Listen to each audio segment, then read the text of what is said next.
Bismillahirrahmanirrahim. Assalamualaikum warahmatullahi wabarakatuh.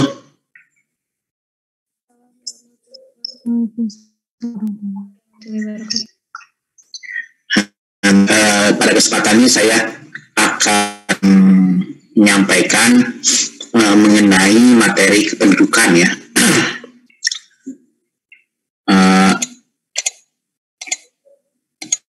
Membahas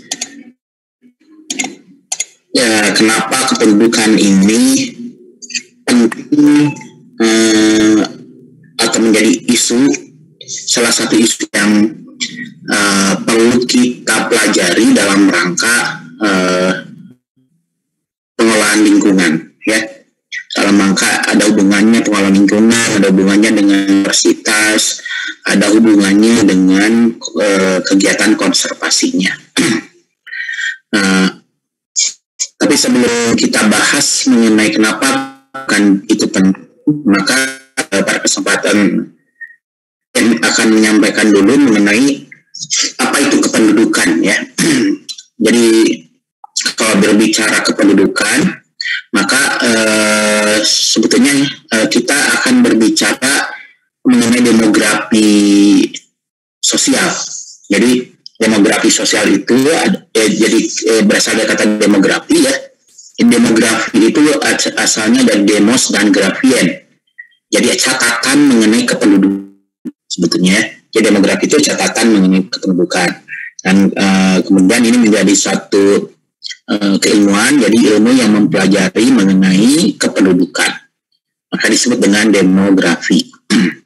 Nah, sebetulnya kalau kita berbicara mengenai kependudukannya itu sendiri, di mana biasanya kalau kependudukan itu kita tidak hanya berbicara mengenai angka-angkanya saja, tapi juga berbicara mengenai dinamika atau keadaan sosial daerah, gitu ya. Makanya dikenal dengan demografi. Jadi di sana tidak hanya melihat dinamika perubahan angka, tapi juga melihat fenomena-fenomena sosial yang muncul.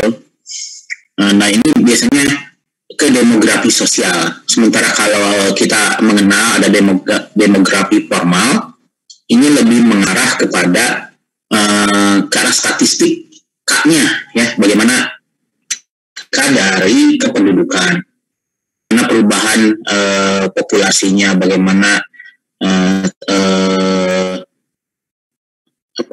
fekulitasnya, tingkat kematian, bagaimana proses dinamika yang terjadi ke arah statistikanya atau pengolahan datanya lebih formal ya. Jadi statistika kependudukan itu ke demografi formal. Tapi kalau termasuk juga fenomena sosialnya itu ada ke demografi sosial. Ketika mempelajari, tentunya kita harus melihat sebetulnya bagaimana karakteristik kependudukan itu, dan kita bisa melihat karakteristik itu dengan populasi dari penduduk itu ya. Nah, jadi kalau kita ingin melihat karakteristik populasi, maka kita harus tahu bagaimana data-data yang bisa menunjukkan atau menggambarkan populasi kependudukan tersebut. Berdasarkan kita tahu karakteristik kependudukan. Nah, bagaimana kita mendapatkan data mengenai kependudukan itu bisa bersumber pada sumber data primer. Artinya kalau data primer itu kita menggunakan yang langsung dari objeknya atau dari mengambil langsung data dari objek atau respondennya disebut dengan data primer. Nah, kalau saya ingin mengetahui data umur, jenis kelamin, pendidik, asalnya dari mana, kemudian saya membuat kuesioner, kemudian saya sebar di kelas ini, maka saya dapat langsung dari objeknya, respondennya. Nah, itu disebut dengan sumber data primer. Nah, selain sumber data primer, kita juga bisa menggunakan sumber data sekunder. Jadi, sumber data itu adalah sumber yang diambil oleh orang lain dan kita gunakan sebagai data, ya. Nah, bisa melihat dari BPS misalnya, datanya itu adalah sumber, dan seterusnya sebetulnya masih ada data set seterusnya, ya. Nah, dalam pengambilan data kependudukan, agar kita mengetahui bagaimana karakteristik kependudukan, ada 3 metode yang dilakukan. Jadi metode terus ada metode survei, metode regresi. Nah, metode sensus ini adalah suatu metode di mana kita mengambil data semua anggota populasi. Itu yang disebut dengan sensus. Jadi kalau misalnya di kelas AB ini, di kelas di universitas ini ada 80 mahasiswa, kalau sensus artinya saya mengambil semua data dari ke-80 mahasiswa tersebut. Itu yang disebut dengan sensus. Jadi semua individu tidak terlewatkan. Nah, makanya karakteristik sensus itu semua individu diambil, kemudian biasanya karena sensus ini waktu yang lama dan memerlukan data, ya, memerlukan sumber dana yang besar, maka dalam pengambilan datanya pun biasanya umum, ini banyak begitu, ya, umum dan dilakukan secara reguler, misalnya 5 tahun sekali, 10 tahun untuk semua aspek dari jadi kan sensus ini dia supaya lebih efektif dalam pengambilan datanya, begitu, ya. Selain metode sensus juga ada metode survei atau sampling. Nah, biasanya kalau metode sampling ini dilakukan tidak pada seluruh anggota populasi. Meskipun kita ambilnya secara individu, tapi tidak semua anggota populasi. Karena biasanya survei ini dilakukannya pada saat tertentu saja. Jadi kalau mau diperlukan data maka dilakukan sampling, ya. Kalau sensus itu adalah proses yang sifatnya reguler, 10 tahun sekali. Nah, kalau survei insidental, dia mengambil pengambilan datanya. Ketika diperlukan, maka dilakukan survei atau melakukan sampling. Nah, kenapa harus dilakukan sampling? Karena di sini pada saat kita melakukan itu, kita mempunyai tujuan dalam pengambilan data, akan tetapi kita tidak mempunyai waktu yang memungkinkan untuk mengambil data, kan? Maka kita mengambil sampling, jadi mengambil sebagian dari populasi untuk bisa menjelaskan populasi tersebut. Dalam teknik pengambilan sampling ini tentunya ada beberapa teknik, tapi intinya adalah bagaimana pada saat kita mengambil sampling, bagian daripada populasi itu bisa mewakili karakteristik dari populasi. Jadi ada metode sampling tertentu yang bisa digunakan dalam survei ini. Jadi kenapa? Agar kita mendapatkan responden atau data yang bisa mewakili populasi itu, sehingga kita bisa menjelaskan bagaimana kondisi atau karakteristik dari suatu populasi itu berdasarkan sampling. Nah, biasanya kalau sampling ini aspek yang terbatas, ya, sesuai dengan tujuan dari survei, tapi masih bisa diperbandingkan. Nah, metode ketiga dalam pengambilan data penduduk itu adalah registrasi. Jadi kalau sensus, survei itu yang aktif itu dari pemerintahan. Jadi melakukan sensus, survei yang aktif itu dari pemerintahan. Sedangkan registrasi yang aktif itu adalah dari penduduknya. Penduduknya datang ke dinas kependudukan untuk melapor. macam-macam laporannya, ya bisa membuat akte kelahiran, berarti ada hubungannya dengan kelahiran, ada hubungannya dengan kematian, perkawinan, perceraian. Jadi yang kalau registrasi itu masyarakat yang aktif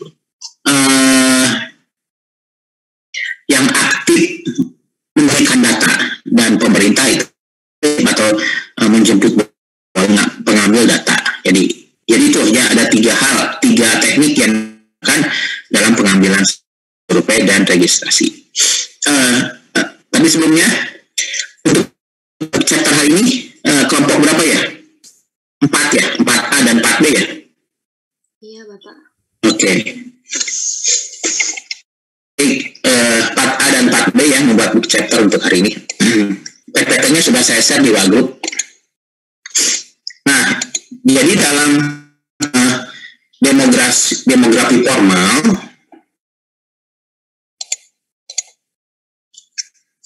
ada beberapa faktor yang mempengaruhi dinamika atau perubahan jumlah penduduk. Jadi ada faktor natalitas, ini faktor kelahiran, ya. Nah ini nanti ada hubungannya dengan fertilitas. Fertilitas itu adalah tingkat kesuburan wanita yang ingin diukur, ya. Kemudian mortalitas adalah tingkat kematian. Migrasi adalah proses perpindahan dari populasi, dari penduduk. Ada yang masuk disebut imigrasi, sementara yang keluar disebut emigrasi. Kemudian ada struktur umur.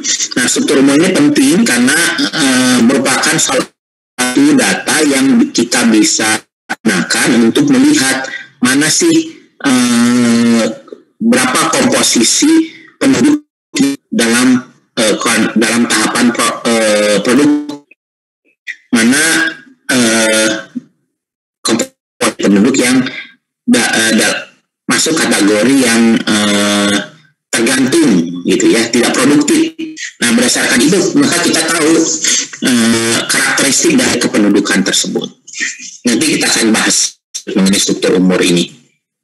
Nah, kemudian untuk pertama natalitas, tingkat kelahiran. Nah, kita bisa menghitung berapa sih jumlah kelahiran itu. Nah, diukurnya berdasarkan apa? Yaitu tingkat kelahiran penduduk tiap satuan waktu dalam 1 tahun dari 1.000 penduduk. Jadi itu adalah jumlah kelahiran. Tingkat kelahiran penduduk tiap satuan dari 1.000 penduduk. Nah, itu adalah jumlah kelahiran. Nah, seperti disampaikan tadi bahwa natalitas itu, kelahiran itu sangat bergantung pada fertilitas, tingkat kesuburan dari wanita di populasi atau penduduk tersebut. Jadi kita mengenal ada yang disebut dengan fekunditas, potensi dari wanita untuk bisa nah ini adalah ukuran fertilitasnya. Jadi kalau kita berbicara tingkat kelahiran kasar atau crude birth rate, itu adalah kita bisa berdasarkan rumus ini. Jadi CBR itu atau tingkat kelahiran kasar itu adalah jumlah kelahiran per 1 tahun itu L, dan jumlah penduduk pada pertengahan itu P, dikali 100 individu per tahun. Jadi ini adalah kelahiran kasar. Jadi tingkat kelahiran per 1/1000 penduduk, ya.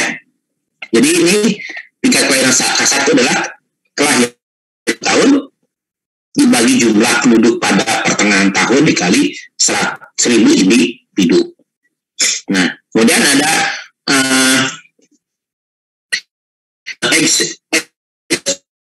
atau tingkat umur. Jadi bisa saja sih yang lahirkan itu misalnya dari umur berapa, 17 mungkin, atau ada yang sampai ke umur tertentu. Nah, kita juga bisa menghitung berapa sih tingkat kelahiran per satuan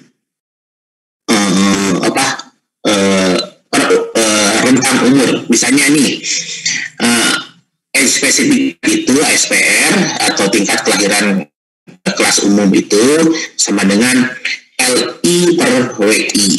Nah, LI itu apa? Jumlah kelahiran bayi dari umur I. Sementara WI adalah jumlah penduduk wanita pada usia I. Yang bisa berapa tingkat kelahiran kelas umur 20 sampai 30 tahun misalnya. Nah, kita bisa menghitungnya. Jadi jumlah kelahiran bayi dari wanita yang umurnya 20 sampai 30 tahun berapa? Per jumlah wanita yang umurnya 20 sampai 30 tahun. Jadi itu adalah tingkat kelahiran kelas umum ya. Yang nanti ada tingkat kelahiran natalitas. Nah, kemudian ada general fertility rate ya, tingkat kesuburan umum. Nah, ini adalah rumusnya adalah tingkat dibagi dengan jumlah wanita pada umur 15 sampai 14 tahun. Kan umur 15 sampai 14 tahun ini adalah yang usia reproduktif ya. Usia reproduktif. Nah, selanjutnya ada faktor kedua adalah mortalitas. Mortalitas jumlah kematian. Jadi jumlah kematian, tingkat kematian penduduk setiap satuan waktu ya per dari 1000 penduduk. Nah, bagaimana mengukurnya? Jadi hampir sama dengan tingkat kelahiran kasar ya. Jadi tingkat kematian kasar itu adalah jumlah kematian pada tahun tertentu dibagi jumlah penduduk pada pertengahan tahun tersebut. Jadi ini adalah M, jumlah kematian pada tahun tersebut, P, jumlah tahun tersebut. Nah, kemudian ini age specific death rate sama dengan age specific fertility. Jadi ini adalah jumlah kematian pada umur dalam tahun tertentu per jumlah penduduk pada tahun tersebut. Kemudian ini ada tingkat kematian bayi. Tingkat kematian bayi ini sering dihubungkan dengan kesejahteraan, karena kalau tingkat kematiannya rendah itu artinya fasilitas kesehatan kualitasnya bagus, kemudian gizinya bagus. Makanya ini salah satu indikator kesejahteraan negara itu dilihat dari tingkat kematian bayinya. Semakin rendah tingkat kematian bayinya, maka semakin sejahtera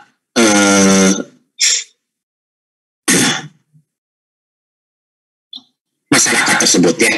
Nah, kemudian ini tingkat kematian bayi itu bisa dihitung jumlah bayi yang berumur 0 sampai 1 tahun bagi jumlah kelahiran hidup selama tahun adalah tingkat kematian bayi. Nah, ini tingkat kematian bayi pada tahun 91 sampai 2015 ini datanya. Jadi kita bisa lihat untuk Indonesia itu masuk kategori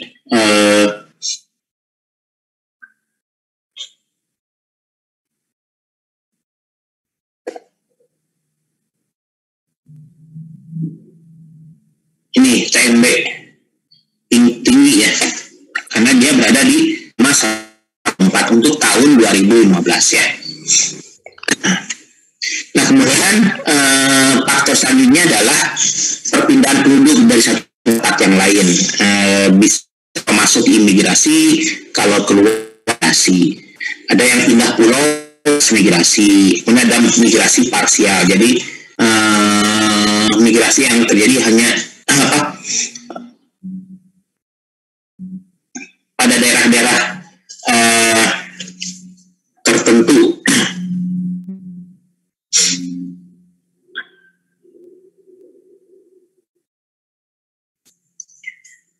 Nah, bagaimana menghitung migrasi itu sama dengan orang yang berpindah masuk dikurangi yang keluar dikali 1000 individu per tahun.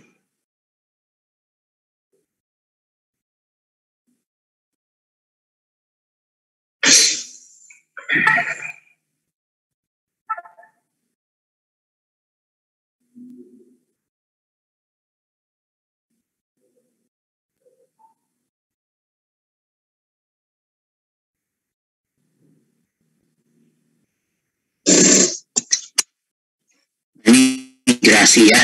Nah ini gambaran bagaimana Indonesia memperbaiki tingkat kesejahteraannya bisa dilihat dari tingkat kematian ibu dan anak ya. Dari tiap tahun ke tahun ini turun tingkatnya.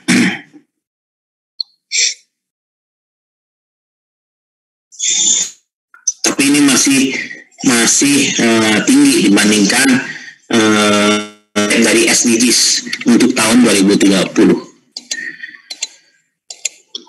Nah ini kemudian faktor keempat dalam kependudukan itu adalah struktur umur.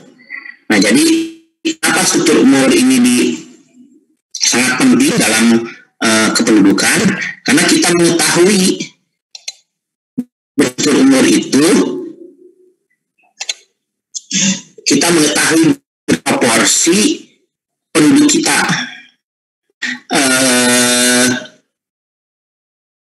Kalau misalnya yang paling besar volumenya adalah 15 sampai 64 misalnya. Jadi kalau kita biasanya kalau pengurangan umur itu bisa dibagi ke dalam dua hal. Jadi berdasarkan jadi kalau reproduksi itu yang masih diprediksi mempunyai tingkat kesuburan yang tinggi. Dalam artian fekunditas atau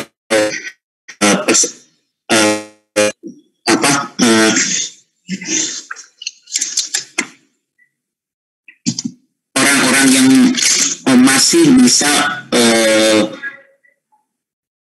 mempunyai anak itu adalah pada umur 15 sampai 49 tahun. Ini adalah pada tahapan reproduksi. Sementara sebelumnya dan sudahnya adalah pada reproduksi. Nah, kemudian berdasarkan ekonomi. Jadi kalau yang 15 sampai 60 ini cenderung masih produktif, bisa bekerja, mempunyai tenaga mempunyai tenaga, pikiran, bisa dimanfaatkan untuk kegiatan bekerja. Sampaikan bahwa 15 sampai 64 ini adalah termasuk produktif, sementara di atasnya di bawahnya termasuk kategori prakroduktif kalau di bawahnya, dan kalau di atasnya adalah produktif.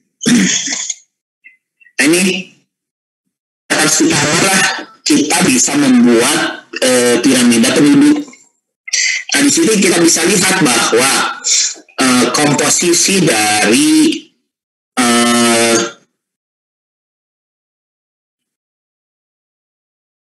penduduk yang produktifnya berapa persen bisa kelihatan di situ. Nah, piramida ini bisa dimanfaatkan juga dasar dalam proses pembangunan baik nasional, provinsi maupun jadi data ini menentukan bagaimana pengelolaan berbasis pada kependudukan ini. Nah, ini kita lihat bentuk dari piramidanya, maka kita bisa mengkategorikan karakteristik dari penduduk di kawasan tertentu ini. Populasi muda itu di mana jumlah anaknya masih banyak ya. Nah, ketika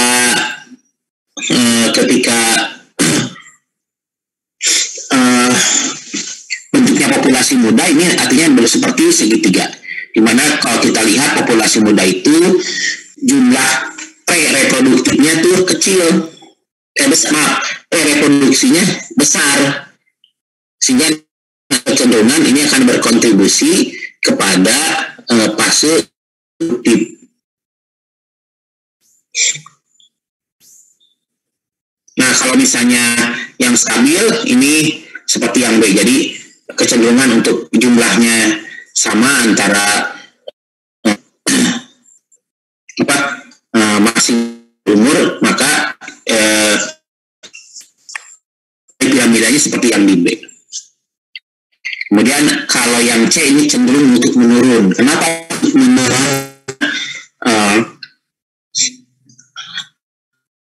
Jumlah dari populasi yang reproduktifnya cenderung sedikit, sehingga yang dibawanya pun yang termasuk ke dalam reproduktif itu sedikit, sehingga nanti kalau dia tumbuh pun tidak akan bisa menggantikan atau menambah jumlah populasi yang sudah ada, begitu. Jadi dengan melihat piramid bukan, kita bisa memprediksi bagaimana dinamika populasi dari suatu daerah tersebut ke depan.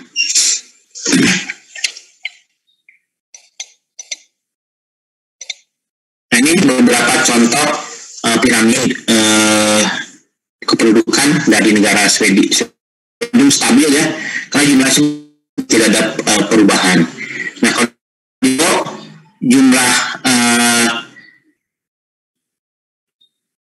yang reproduktifnya masih besar dibandingkan yang lain, begitu. Nah, kalau Amerika ini cenderung yang reproduktifnya kecil, kemudian yang reproduktifnya besar. Nah, ini bisa menyebabkan gangguan dinamika populasinya ke depan. Jadi kalau kita berbicara pertumbuhan pendudukan, tadi kita ada natalitas, ada mortalitas, ada imigrasi, ada struktur umur. Itu yang menentukan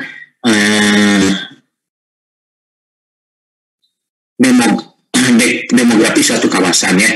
Nah, bagaimana jumlah penduduknya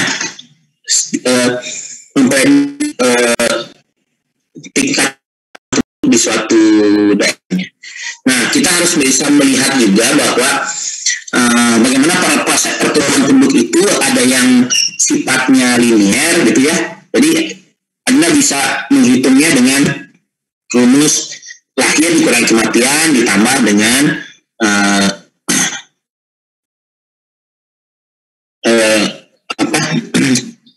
emigrasi dan imigrasi. Ada yang datang, ada yang pergi, gitu ya. Jadi kelahiran dikurangi kematian, kemudian yang datang dikurangi yang pergi. Jadi ada juga yang pertumbuhannya seperti geometris, maka Anda harus merumus jumlah penduduk adalah P0 dikalikan 1 plus RN. Nah, ini kalau ini pertumbuhannya lebih cepat dibandingkan dengan pola pertumbuhan di atasnya itu ya. Karena saking cepatnya maka dia pertumbuhan merupakan pertumbuhan geometris. Nah, kemudian ada pertumbuhan eksponensial. Jadi ini pertumbuhan eksponensial ini lebih cepat lagi perkembangan pertambahan jumlah penduduknya eksponensial begitu. Jadi karakteristik dari pertumbuhan penduduk itu ada yang sifatnya linear, ada yang sifatnya geometris, eksponensial. Nah, kita juga bisa menghitung berapa sih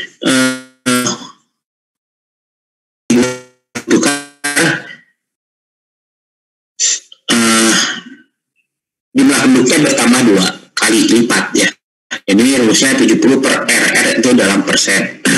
Kan adalah waktu kelipat keduanya. Nah, selain kita menghitung atau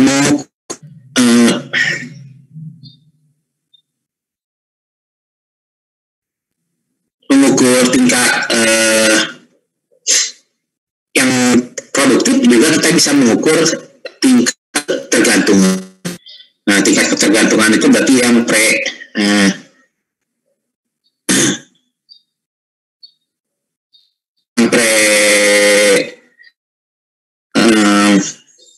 produktif dan yang pasca produktif. Kita bisa melihat resiko ketergantungan itu bukan yang produktif, berarti antara 0-11 yang di atas 65. Itu berapa rasio ketergantungan, berapa jumlah populasi pada struktur umum 14 ke bawah, kemudian kalau P65 65 ke atas dibagi dengan P15 dibagi P64. Jadi ini rasio ketergantungannya.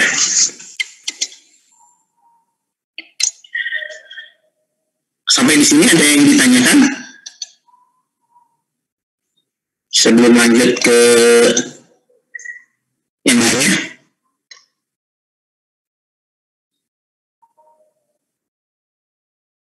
Ini masih demografi formal. Demografi formal itu ada hubungannya dengan skala dari kependudukan. Jadi menghitung mana menginterpolasinya, hitung dinamika pendudukan ke depan berhubungan dengan formalnya. Ada yang ditanyakan sampai di sini mengenai natalitas, mortalitas, imigrasi, struktur umur, fekunditas. Paham? Bisa kebayang cara menghitungnya? Salma? Ya, Bapak. Paham? Insya Allah Bapak masih rencana. Ya, oke. Ada latihannya ya. Gimana Felina? Ada pertanyaan Felina? Belum ada Bapak. Belum.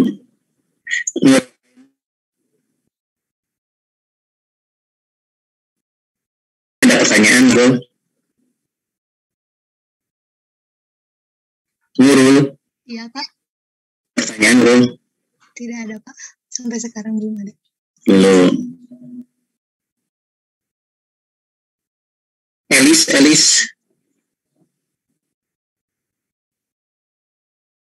Kurniani.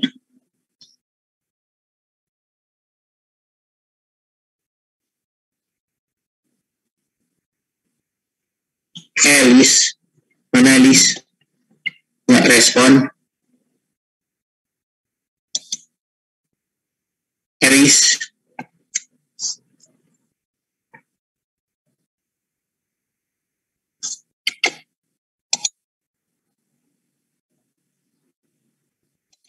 Elis, kok nggak respon?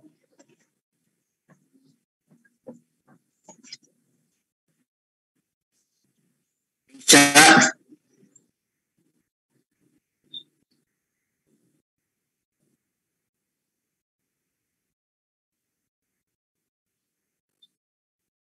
Nesa, mana Nesa? Saya belum ada pertanyaan, Bapak. Rinjani. Ya, Bapak. Dari saya juga belum ada pertanyaan.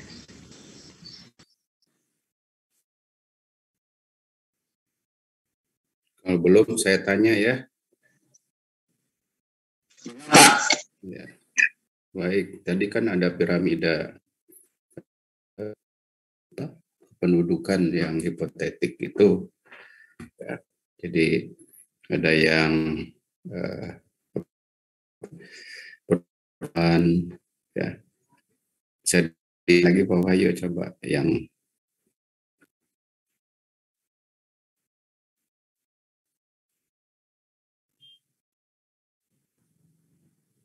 ya, yang stabil, yang menurun gitu ya. Ada 3 itu kan. Nah,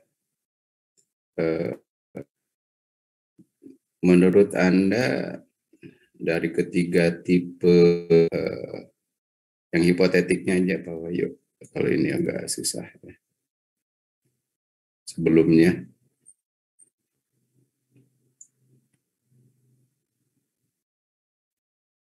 Nah, Bisa dijelaskan nggak ini yang hipotesis? Ya udah, yang sebelumnya, yang ini setelah yang untuk lonceng terbalik itu. Bisa kira-kira yang mana?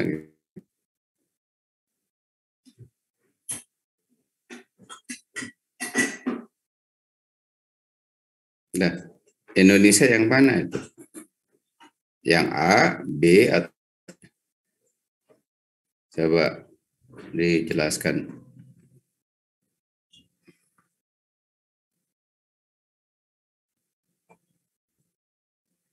Halo.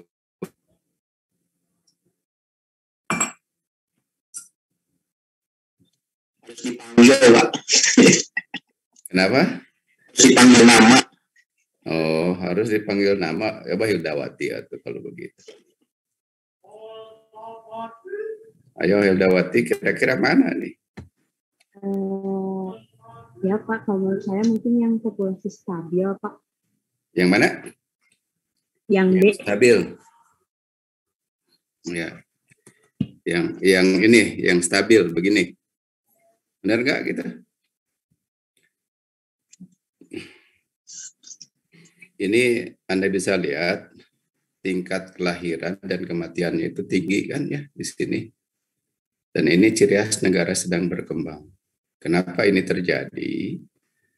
Ini disebabkan karena sarana prasarana kesehatan, ya, tas makanan, dan tingkat pendidikan yang relatif kurang baik menyebabkan Anda bisa lihat di sini kan miring. Berarti yang lahir, kalau yang stabil ini kan artinya yang lahir dan yang bisa tumbuh berkembang itu relatif stabil. Artinya lahir 10 sampai reproduksi juga 10 gitu ya. Menurun karena masalah usia. Nah, ini sebenarnya ciri khas dari grafik di negara-negara yang sudah maju, yang mana sarana prasarana kesehatannya sudah sangat baik, pendapatan per kapitanya juga baik, biaya untuk kesehatannya juga tinggi gitu ya. Di kita kan dikejar-kejar BPJS aja kan, bayarnya 35.000 per bulan yang paling rendah. Bagaimana bisa memelihara kesehatan dengan baik gitu ya. Nah, kalau yang ini kira-kira bagaimana ini masa depan negara yang seperti ini?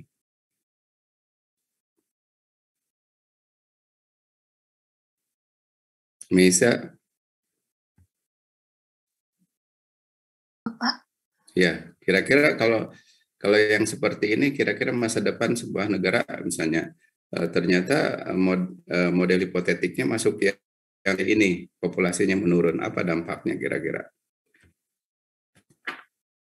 Jika populasinya menurun, maka sumber daya manusianya juga akan semakin. Ini kondisi yang membahayakan ya. Artinya generasi baru menggantikan sebelumnya itu semakin sedikit. Pasti ini akan berdampak apa? Segala aspek ya. Dan kalau di ekologi, kalau ada suatu populasi organisme seperti ini katanya siap-siap populasi spesies akan mengalami kepunahan atau hilang dari ekosistem biasanya. Jadi ini yang seperti ini Anda bisa lihat kan. Di sini kematian tinggi rendah.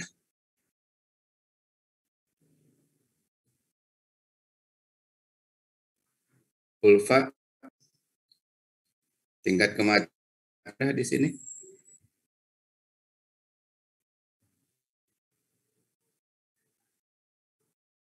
Halo Ulfa. Ulfa. Tidur gitu Pak Wahyu ya? Iya, Pak, kayaknya. Ulfa. Aduh, tidur. Siva, ini bisa dilihat nggak laju tingkat kematiannya?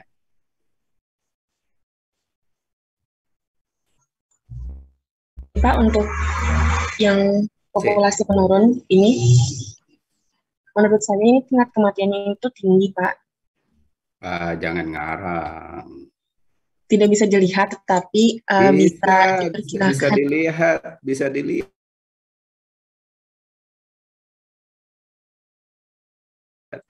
Di sini kan juga rendah, ya. Anda bisa lihat, ya, bandingkan dengan ini kan banyak, ya. Lihat lebar kan, yang masih hidup di masa reproduktif makin dikit kan, berarti ini laju kematiannya tinggi. Kalau di sini hampir tidak ada, serupa dengan yang ini, cuma ini tingkat kelahirannya rendah. Begitu ya menganalisisnya, sehingga paham gitu. Makanya di grafik berikutnya yang A itu milik Meksiko, ya contohnya itu. Kan tahu Meksiko itu negara miskin. Di situ bandar narkoba yang berkuasa, ya kemiskinan biasa walaupun ada di benua Amerika, bertetangga dengan Amerika miskin, ya Anda bisa lihat, ya. Terus menurun kan, yang masih sejak lahir kematiannya tinggi. Beda di sini relatif stabil, hampir tidak ada kematian muda. Ini juga sama. Ya. Jadi mohon dicermati sampai ke arah sana, ya. Mangga dilanjut Pak Wahyu. Siap.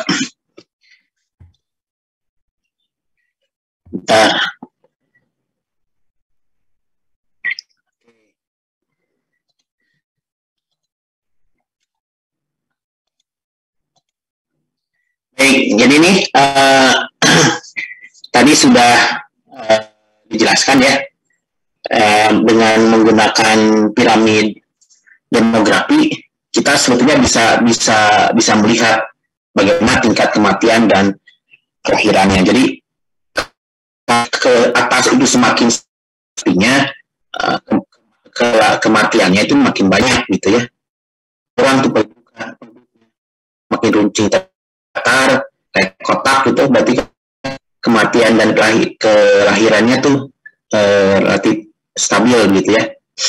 Baik, nah ini adalah transisi demografi. Jadi di mana ada fase transisi dari pertumbuhan tinggi ke pertumbuhan rendah akibat pertumbuhan ekonomi, akibat adanya peningkatan kesehatan, akibat adanya penurunan kelahiran dan kematian. Jadi lihat misalnya ini adalah tingkat kematian atau kelahiran per 1000 penduduk ya. Nah kemudian terjadi penurunan ke bawah gitu ya. Jadi ini ada penurunan tingkat kematian dan tingkat kelahiran. Ada fase 1, 2, 3, fase 3, fase 4, fase 5. Nah, kalau kita lihat, misalnya fase ini tingkat kelahiran dan kematiannya itu antara 40 ya pada fase 1. Kemudian pada fase 2, tingkat kematiannya menurun karena tingkat kesehatannya meningkat, tingkat kelahirannya masih tinggi sehingga pertumbuhan tetap tinggi ya. Jadi sini kematiannya turun pada fase kedua. Jadi kalau kematiannya turun artinya penduduknya itu tidak akan berkurang. Dia perkurangannya makin sedikit pengurangannya. Tapi karena tingkat kelahirannya itu tinggi, maka otomatis masih terdapat pertumbuhan yang lebih tinggi dibandingkan pada fase 1. Kalau fase 1 kan tingkat kematiannya 40. Sementara pada fase 2 10. Sementara kelahirannya masih tinggi sehingga terjadi pertumbuhan penduduknya meningkat begitu ya. Seketika tingkat kelahiran menurun nih, menyebabkan pertumbuhan menjadi sedang. Kelahiran pun turun seiring dengan tingkat kematian. Kemudian tingkat kelahiran dan kematian menurun ke arah jadi dua-duanya turun. pada fase keempat dan kemudian pada fase ke 5 ini tingkat kelahiran dan kematian stabil di bawah, gini ya. Nah ini kenapa pertumbuhan seperti ini? Nah ini ada beberapa hal, ada beberapa faktor, misalnya pertumbuhan ekonomi. Nah pertumbuhan ekonomi itu artinya bisa saja menyebabkan dampak inflasi, barang-barang menjadi mahal, terus untuk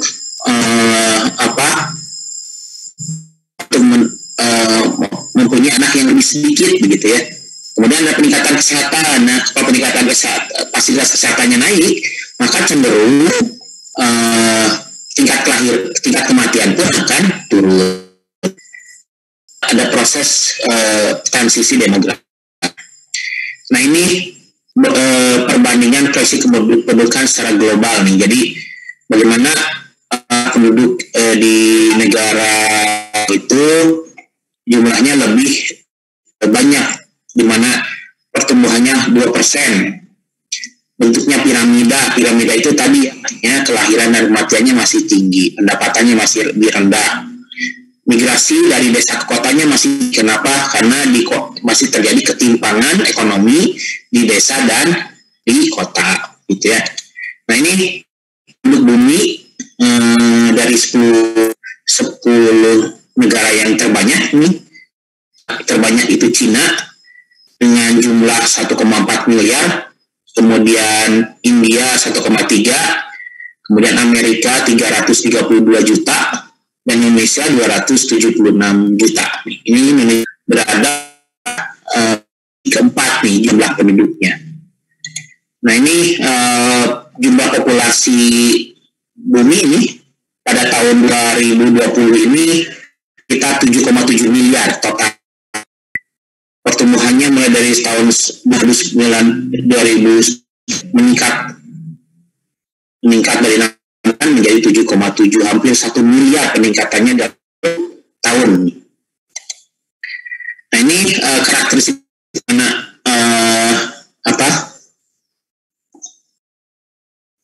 permasalahan penduduknya, ada penduduk yang pertumbuhan penduduk yang cukup tinggi. Nah ini permasalahan yang tidak merata, jadi penyebaran tidak merata pun ini bisa menyebabkan permasalahan pendudukan ya. Kemudian komposisi usia terbesar adalah usia muda, jadi kalau misalnya dia kategori yang produktif, ini menjadi tingkat ketergantungannya tinggi. Tapi kalau misalnya dia masuk ke dalam kategori produktif, maka ini bisa mengurangi beban ketergantungannya. Kualitas penduduk perlu ditingkatkan.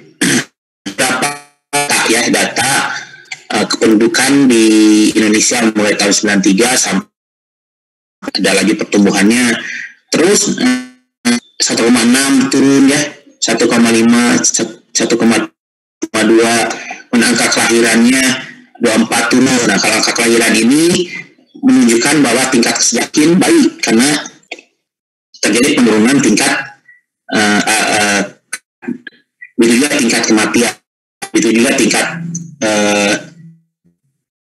kematian bayi. Ini menunjukkan ini bisa dijadikan indikator terjadinya peningkatan kesejahteraan baik dari aktivitas maupun dari pertumbuhan ekonomi. Nah ini hasil sensus tahun 2020, di mana untuk tahun 2020 ini pertumbuhan kedua jadi lebih rendah lagi produknya. Kemudian usia produktifnya 70,72 nih. Ini yang disebut dengan bonus demografi. Bonus demografi itu adalah di mana jumlah usia produktifnya sangat banyak sehingga produktivitasnya tinggi, gitu ya. Ini yang disebut dengan demografi. Ini ada beberapa dari sensus tahun 2020 mengenai pendudukan Indonesia, di mana pada tahun 2020 itu ada 270 juta penduduk Indonesia. Nah ini persebaran penduduk di yang paling padat itu ada di Jawa sebanyak 55,94. Jadi ini permasalahan kependudukan di Indonesia adalah persebaran yang tidak merata, gitu ya. Karena terkonsentrasi Jawa 55%, 56%, persennya di Sumatera, kemudian di Sulawesi 7,4%, Kalimantan 6,13%, Bali, Nusa Tenggara 5,57%, di Maluku ada 1,17%, di Papua 2,02%. Jadi terkonsentrasinya di Jawa dan di Sumatera penduduknya. Ini kesalahan dalam persebaran penduduk. Nah ini pergerakan dari jumlah penduduk dari mulai tingkat pertumbuhannya 2,1% sampai turun sekarang jadi 1,2%. Jadi ada penurunan pertumbuhan penduduknya. Nah ini piramida Indonesia nih yang dari hasil sensus 2020. Jadi di mana usia produktif banyak, ini kan usia yang tertekan. Ini yang disebut dengan bonus demografi. Jadi ini hasil sensus 2020. Ini piramida penduduk Indonesia. Umur reproduktifnya besar dibandingkan yang. Nah ini persebaran jumlah penduduk Indonesia ya, ini per provinsi ini. Jadi di Aceh ada 2,6 juta, di Bengkulu ada 1 sekian juta, Jawa Tengah 18 juta. Dan ini adalah persebaran penduduk di 34 provinsi Indonesia. Nah ini jumlah penduduk, ada 10 besar provinsi yang jumlah penduduknya paling banyak. Jawa Barat itu paling banyak, ada 46 juta. Kemudian Jawa Timur ini 40 juta. Jawa Tengah 36, Sumatera Utara 15, DKI 11, Banten 11, Sulawesi Selatan 9 jutaan, Lampung ada 9, Sumatera Selatan 8,3, dan Riau ini 5,8. Ini adalah 10 provinsi terbesar jumlah.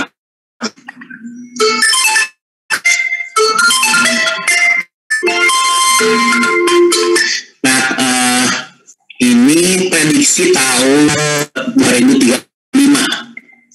Prediksi tahun 2035, di mana jumlah penduduk Jawa Barat itu meningkat dari 46, 57 juta. Ini ada prediksi. Jadi prediksi kependudukan di tahun 2035 ya. Nah, jadi kualitas sumber daya manusia itu bisa dilihat juga dari bagaimana kesehatannya, pendidikannya, lapangan kerja, kemudian kesejahteraan hidupnya. Nah, salah satu hal yang menjadi permasalahan masalah ketenaga kerjaan ya, di mana sebetulnya bisa seperti dua mata pisau ya, bonus demografi itu, di mana jumlah penduduk usia produktif itu besar, tapi apakah jumlah usia itu sebanding tidak pendidikannya, sebanding tidak dengan kesempatan kerjanya. Nah ini menjadi PR bagi pemerintah bagaimana menyiapkan lapangan kerja dari bonus demografi yang besar gitu. Nah kalau penduduk produktifnya tinggi tapi lapangan pekerjaannya tidak sesuai dengan jumlah penduduknya, itu menyebabkan tingkat tinggi sebetulnya. Jadi tidak efektif juga meskipun dikatakan bonus demografinya bagus Indonesia itu, karena yang produktifnya jumlahnya besar. Tapi kalau tidak diiringi dengan fasilitas pendidikan, tidak diiringi dengan lapangan kerja, ini menyebabkan dan secara tidak langsung ini menjadi tingkat ketergantungannya terselubung, tidak jelas karena tadi tidak adanya lapangan pekerjaan. Nah ini adalah komposisi Indonesia berdasarkan pendidikannya 1987 sampai 2003 di peningkatan ya. Kalau kita lihat 2014 sampai 2018 ini untuk universitasnya naik menjadi 9%. Jadi ada kenaikan tingkat pendidikan dari populasi penduduk Indonesia ya. SD-nya nih masih relatif besar, sekitar masih 20%-an. Jadi ini menjadi PR utama bagaimana meningkatkan pendidikan bagi penduduk Indonesia ya. Nah ini angka. Jadi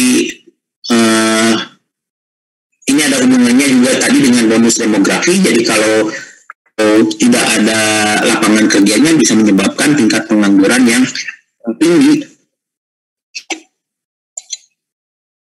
Nah ini apa hubungannya ada pendidikan dengan pekerjaan yang tidak ada mismatch ya. Nah ini data persebaran di wilayah tertentu berdasarkan jenis kelamin dan kelompok. Ini ya, tambahan saja datanya. Nah sekarang kita lanjut, kenapa kependudukan ini pengelolaan lingkungan hidup. Pertama, ini kependudukan ini adalah manusia ya. Jadi manusia itu adalah pusat dari keseimbangan. Manusia itu mempunyai kemampuan untuk berpikir, memanfaatkan teknologi, bisa terjadinya perubahan di muka bumi dan bisa berdampak pada keseimbangan lingkungan kita ya. Jadi itu peran manusia. Jadi dia bisa memberikan dampak, menyebabkan keseimbangan. Tergantung bagaimana manusia itu mempunyai perspektif ya. Sudah bahas mengenai etika. Ada manusia yang berpikir bahwa lingkungan itu adalah sebagai daya yang sepenuhnya diperuntukkan untuk manusia. Jadi cenderung untuk eksploitatif. Ada yang cenderung bahwa manusia itu dari lingkungan dia harus menjaga lingkungan agar tidak berdampak bagi dia, tergantung. Jadi konservatif. Nah, ada yang ada di tengah yang lebih antara konservatif dengan eksploitatif, di mana manusia berpikir bahwa sumber daya alam itu dan lingkungan bisa dimanfaatkan untuk dalam pemanfaatannya harus bijaksana. Jadi menyebabkan sumber daya alam begitu ya. Dan kita juga harus memperhatikan hak dari generasi yang akan datang untuk mengerti sumber daya alam dan lingkungan yang ada sekarang. Jadi itu yang disebut dengan konsep pembangunan berkelanjutan di situ muncul. Jadi ada keseimbangan antara pemanfaatan dan pelestarian. Nah, kita lihat misalnya bagaimana dampak kependudukan ini bisa menyebabkan permasalahan dalam pengelolaan lingkungan hidup. Bahwa manusia itu berstaman ya, kebutuhan dasar. Kebutuhan dasar manusia itu untuk hidup, untuk sejahtera. Nah, tentunya jika jumlah itu bertambah, maka sumber daya yang diperlukan untuk menunjang kebutuhan atau kebersamaan itu menjadi meningkat juga. Nah ini dimana, tapi di satu sisi bahwa sumber daya alam dan lingkungan itu mempunyai kapasitas atau daya dukung. Jadi kalau daya dukungnya itu terlampaui, maka ada kecenderungan tadi penurunan kualitas sumber daya alam begitu. Nah, kita harus membuat keseimbangan antara jumlah sumber daya alam yang dibutuhkan oleh manusia dengan regenerasi alam dan lingkungan untuk tetap. Nah, jadi ketika kependudukan ini tidak terkontrol, maka ini bisa menyebabkan explosion. Explosion itu adalah pertambahan jumlah penduduk yang tidak terkendali. Ada ledakan penduduk, jumlah penduduknya tidak terkendali jumlahnya. Tentunya ini akan tidak terkendalinya juga penggunaan sumber lingkungan, dan ini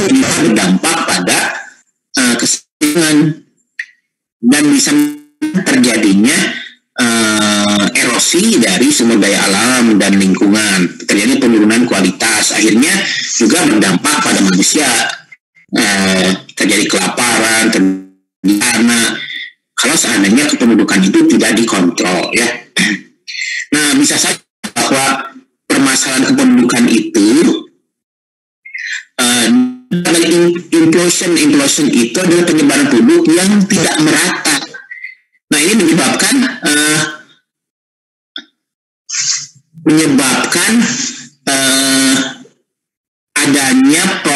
adanya perpindahan dari desa ke kota gitu ya, karena ingin fasilitas dan prasarana dan sarana terpenuhi, sementara di daerah tertentu pembangunannya tidak terjadi, tidak merata, maka terjadi proses migrasi gitu ya. Karena adanya kesetimpangan fasilitas, kesetimpangan dari kesejahteraan ekonomi, maka bisa menyebabkan implosion ini ya.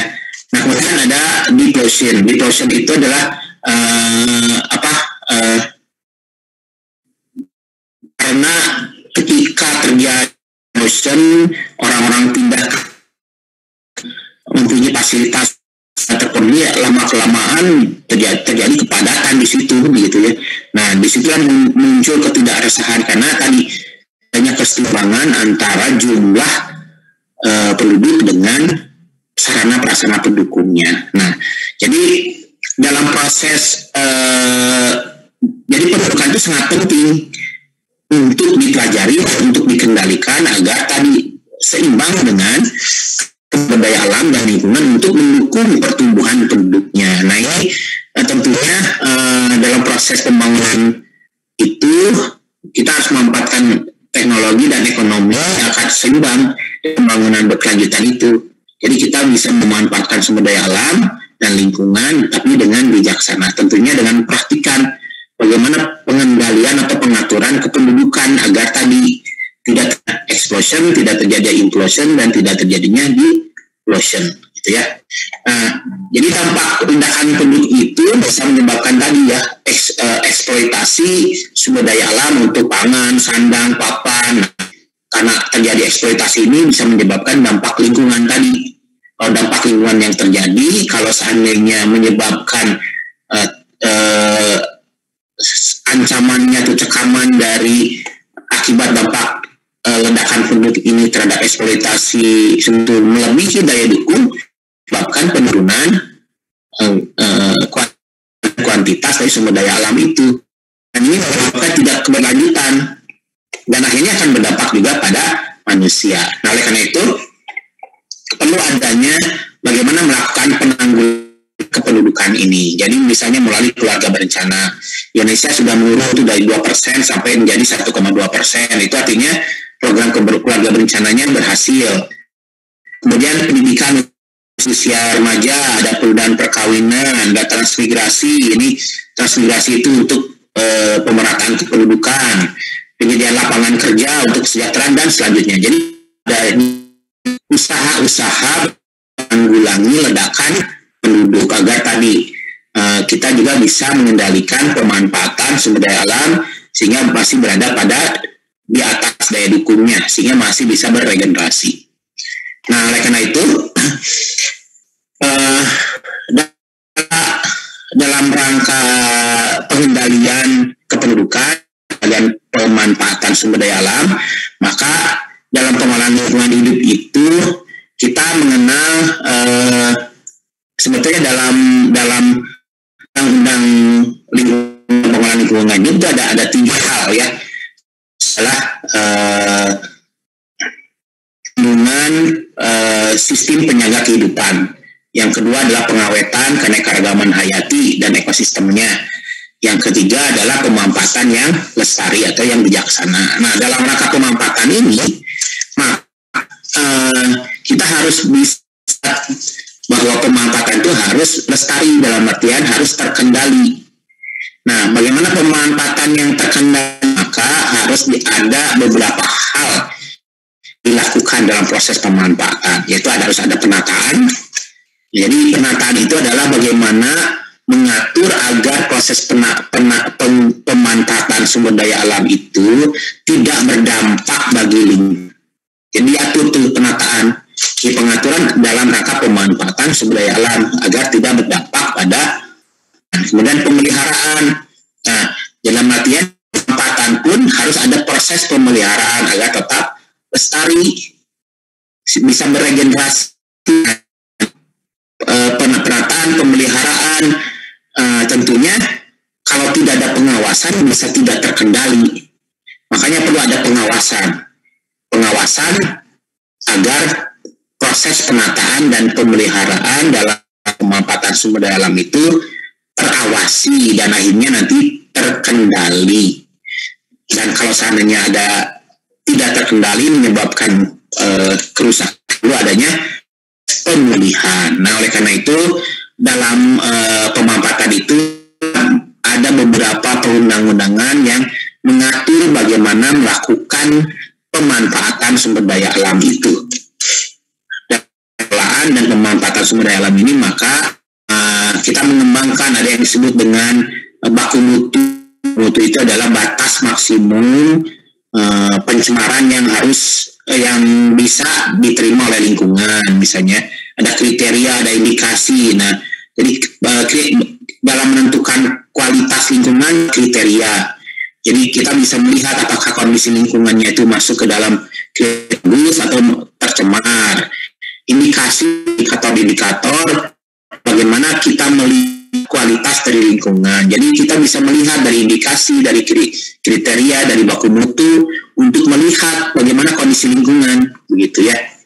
Ini sebagai salah satu cara bagaimana melakukan pengolahan. Nah, jadi dalam pemanfaatan itu kita bisa memanfaatkan, tapi tetap harus dalam koridor memanfaatkan yang bijaksana dan tetap bisa meningkatkan mutu lingkungan agar tadi bisa regenerasi. Nah, oleh karena itu dalam pemanfaatannya itu kita menggunakan konsep pembangunan berwawasan lingkungan, yaitu pemanfaatan itu merupakan upaya sadar dan berencana dalam daya dalam pembangunan berkesinambungan untuk meningkatkan mutu lingkungan. Itulah konsepnya sebetulnya dari pengolahan lingkungan. Kependudukan itu penting dalam hal pengolahan lingkungan karena tadi manusia itu memerlukan Bustarman, dan Bustarman itu berasal dari sumber daya alam dan lingkungan. Jadi kalau kependudukannya tidak bisa menyebabkan pemanfaatannya pun tidak terkendali. Makanya harus kita melakukan pengendalian. Pengendaliannya strateginya apa? Tadi menurunkan pertumbuhan penduduk, memberi kasih pada penduduk, memberikan lapangan kerja pada penduduk. Jadi itu mengenai kependudukan materi. Ada yang ditanyakan? Yang ingin ditanyakan silahkan.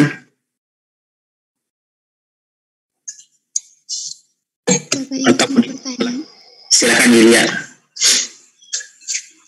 Seperti yang sudah dijelaskan tadi gitu, sudah ada gambarnya juga bahwa di penduduknya banyak sekali di atas 50% ya Pak.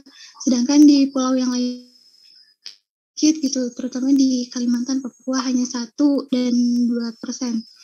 Mengapa gitu Pak hal itu bisa terjadi? Apakah ini termasuk implosion juga? Seperti itu Pak.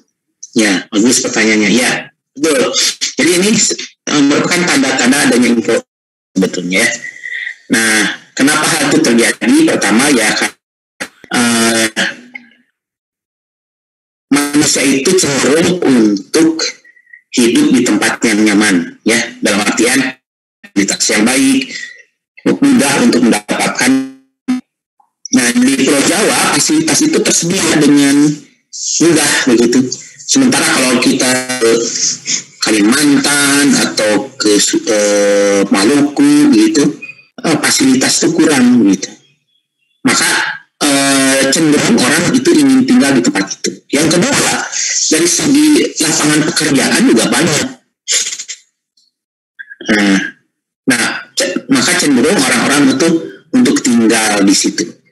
Kalau kemarin kita berbicara azas sistem yang mantap akan mengeksploitasi sistem yang tidak mantap. Bahwa itu adalah sistem yang mantap. Pulau yang lain itu tidak mantap. orang cenderung untuk pindah ke yang mantap, maka eksploitasi orang, eksploitasi kayaknya. Nah, bagaimana caranya agar permasalahan inflation itu tidak terus-menerus terjadi? Maka membuat hotspot lain, makanya adalah titik-titik yang bisa menarik perpindahan penduduk, begitu. Nah, menarik perpindahan penduduk itu ya pertama tadi kita menyiapkan fasilitas sarana prasarana yang baik, kita menyiapkan lapangan kerja yang banyak di lokasi-lokasi yang memang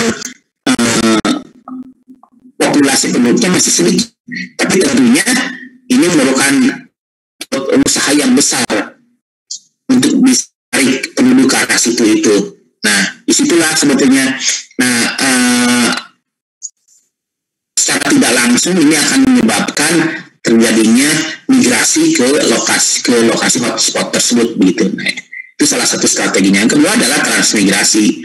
Jadi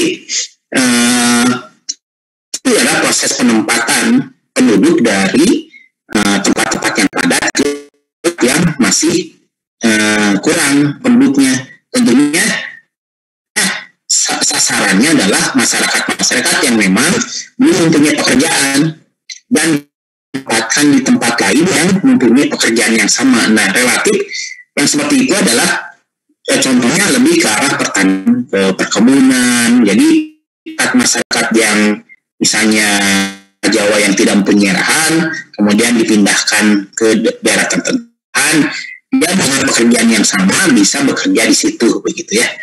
Nah, itu salah satu caranya bagaimana mengurangi permasalahan dari pemerataan penduduk itu. Gitu ya. Iya, baik Bapak, terima kasih. Ya. Sejauh ini baru itu aja, Pak. Silakan yang lain. Ada yang ditanyakan, Pak Isa? Ada pertanyaan, Pak Isa? Bapak, saya jadi terpikirkan sih, Bapak. Jadi kan kalau misalnya dilihat dari piramida populasi itu, Indonesia kan termasuk yang populasi muda, di mungkin masyarakat yang usia produktifnya itu banyak, tetapi balik lagi memang masalah lapangan kerja itu sendiri memang sudah menjadi masalah Indonesia itu sendiri, dan banyak akhirnya yang rasa produktif dan memang capability itu ujungnya itu kerja di luar negeri gitu, mencari lapangan kerja di luar negeri. Nah, saya itu berpikir apakah itu memang menjadi sebuah solusi atau apakah menjadi bumerang bagi Indonesia sendiri, begitu. Terima kasih, Bapak. Baik, bagus. Jadi memang betul, jadi adanya bonus demografi ini bisa menjadi dua sisi ya, bisa positif, bisa negatif. Tapi kalau seandainya lapangan kerja Indonesia masih kurang, maka bisa menjadi negatif bagi negara karena penganggurannya banyak, begitu ya. Jadi tingkat ketergantungannya terselubung karena pengangguran, begitu. Memang lihat lapangan kerja itu pasti ada hubungannya dengan meningkat, maka banyak lapangan kerja yang tercipta, sebetulnya itu. Tapi kecepatan dari investasi ke Indonesia dengan pertumbuhan penduduk di Indonesia, terutama yang usia jauh pertumbuhannya, sehingga terjadi ketimpangan lapangan pekerjaan yang dibutuhkan, begitu ya, apalagi pada masa pandemi. Nah, makanya berbagai macam cara yang dilakukan sebetulnya ya untuk mengatasi itu, karena kalau seandainya permasalahan numpuk maka bisa menyebabkan permasalahan sosial juga, misalnya demo, chaos dan lain-lainnya. Nah, yang bisa banyak kan yang dilakukan ya untuk mengatasi ini. Misalnya kita berbicara lapangan pekerjaan di industri atau di pegawai negeri, maka itu terbatas. Salah satunya adalah mengembang wira swasta, itu salah satu hal. lapangan kerja kita itu tidak bisa menampung populasi produktif Indonesia. Kenapa sekarang banyak program yang wirausaha? Karena memang secara prediktif proporsi lapangan kerja itu dari sektor industri itu tidak bisa menampung, sehingga mencarikan celah-celah bagaimana agar ini mendapatkan pekerjaan.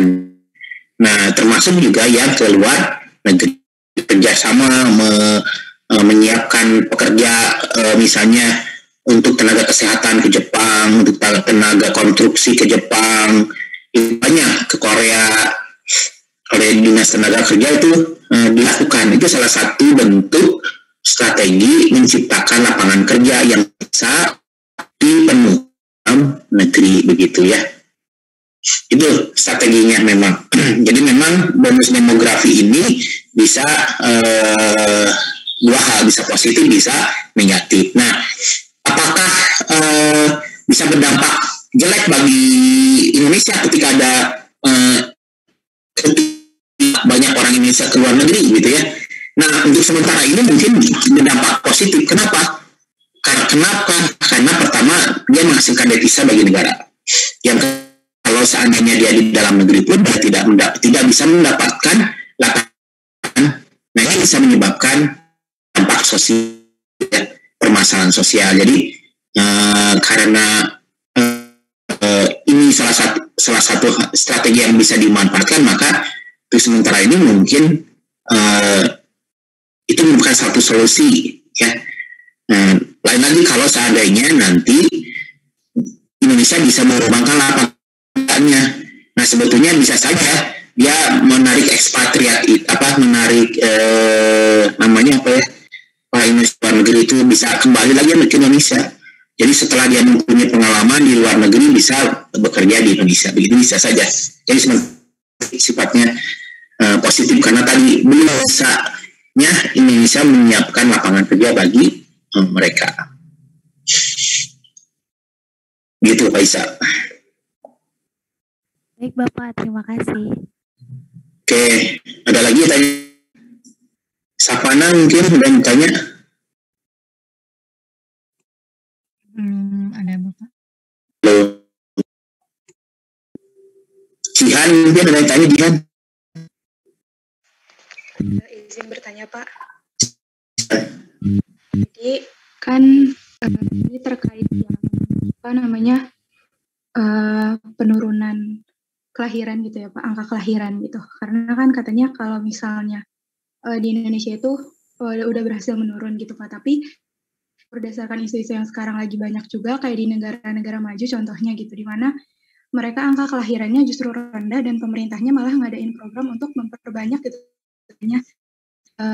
meningkatkan lagi angka kelahirannya. Nah, untuk Indonesia sendiri gitu Pak, dan ya negara lain secara umum, bagaimana kita tahu bahwa sudah cukup atau istilahnya program ini sudah bisa diberhentikan atau ya dikembalikan lagi gitu, kita tahu titik itu ya Pak, karena kan justru malah suatu saat ada di posisi negara maju justru yang memerlukan angka kelahiran yang tinggi.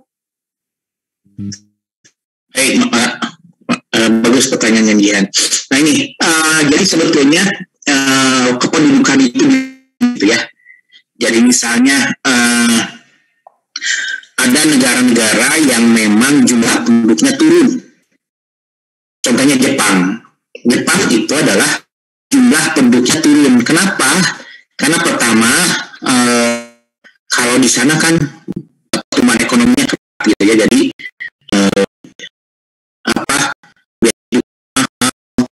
rumahnya kalau gitu ya. Dan orang di sana itu kemudian punya anaknya nanti begitu ya, bahkan tidak menikah begitu. Pola itu terjadi memang karena tadi proses adaptasi mereka ke lingkungannya dan ke kultur budaya mereka gitu ya.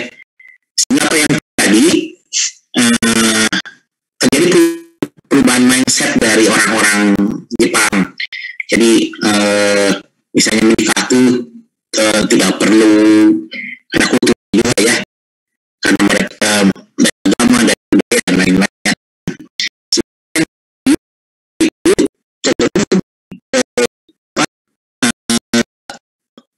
Itu cenderung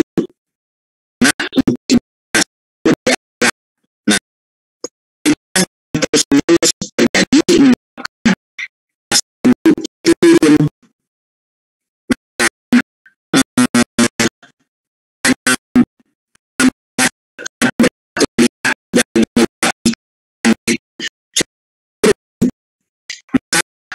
ada program yang makannya. Program kebalikannya adalah bagaimana pertumbuhan penduduk begitu. Jadi kalau ada yang melahirkan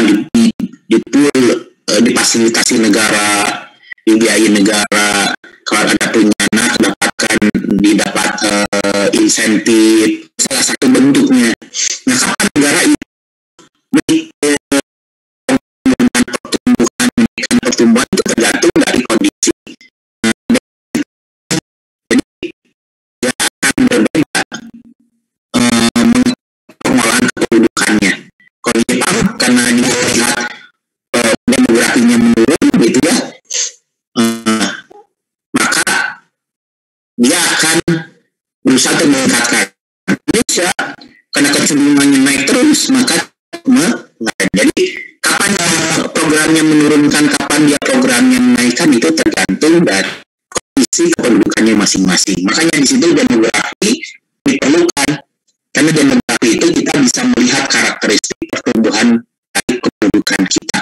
Jadi dengan data-data demografi kita bisa mendesain bagaimana rencana pembangunan, bagaimana rencana pengolahan, bagaimana rencana pemanfaatan sumber daya alam dan hayati begitu. Baik Bapak, terima kasih. Silakan ada yang tanyakan lagi? Mungkin. Sudah cukup Bapak.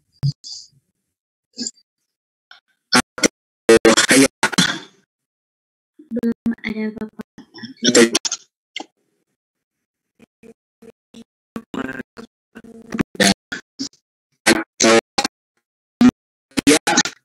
Belum ada Bapak. Atau ini Bapak saya izin bertanya.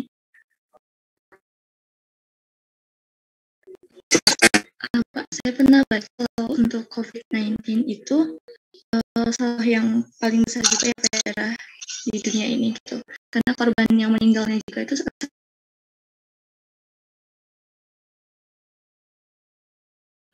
dari setiap negara itu masih beda-beda ya. Mempengaruhi demografinya juga. Apabila terjadi sebuah wabah yang besar seperti ini, apakah akan sangat berpengaruh